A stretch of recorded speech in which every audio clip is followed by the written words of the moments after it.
Barangay Hinebra mga bro, Christian Sternhardinger welcome back na. At Scottie Thompson kailan makakabalik?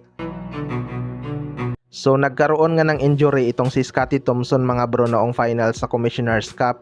Hindi naman pansin na may injury si Scottie Thompson dahil napakahalimaw pa rin ang kanyang performance at nag-finals MVP pa.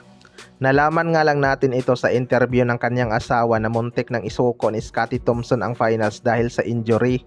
Pero makalipas ang ilang araw na pahinga mga bro, may mga nagtatanong nga kung kailan makakabalik si Scottie Thompson.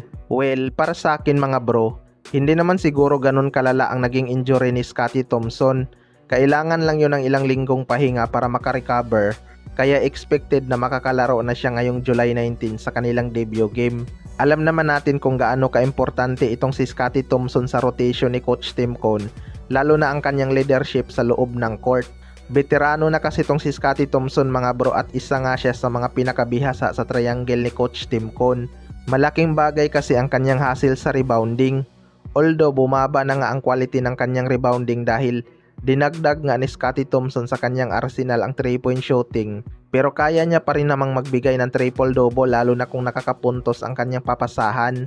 Hindi pa rin kasi nawala ang pagiging triple-double machine ni Scottie Thompson, kaya tingnan na lang natin. Sa kabilang banda naman mga bro, Barangay Hinebra Christian Sternhardinger welcome back na.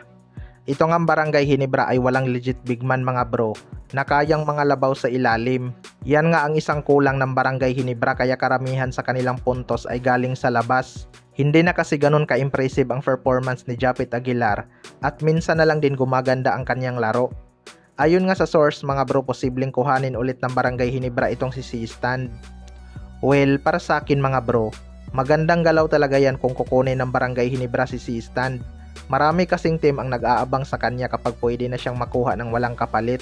Sa ngayon kasi nasa Tira Perma Jeep pa ang kanyang rights, pero dahil gumaganda na ang laro ng kanilang bagong sintro na si Gio Cho, posibleng bitawan na ng Tira Perma Jeep ang rights ni C-Stand mga bro, kahit sino ang kapalit.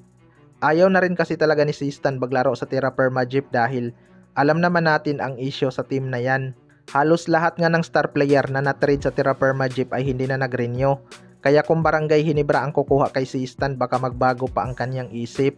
Kaya pa naman siguro nitong si C-Stand maglaro ng 2 o 3 season mga bro. Malaki talaga ang maitutulong nitong si C-Stand ngayong conference, lalo na't hindi ganun katatangkad ang mga import. Kaya abangan na lang natin kung gustuhin pa ni C-Stand bumalik sa Barangay Hinebra matapos siyang i-trade sa Tira Perma Jeep. Kayo mga bro, anong masasabi nyo tungkol dito?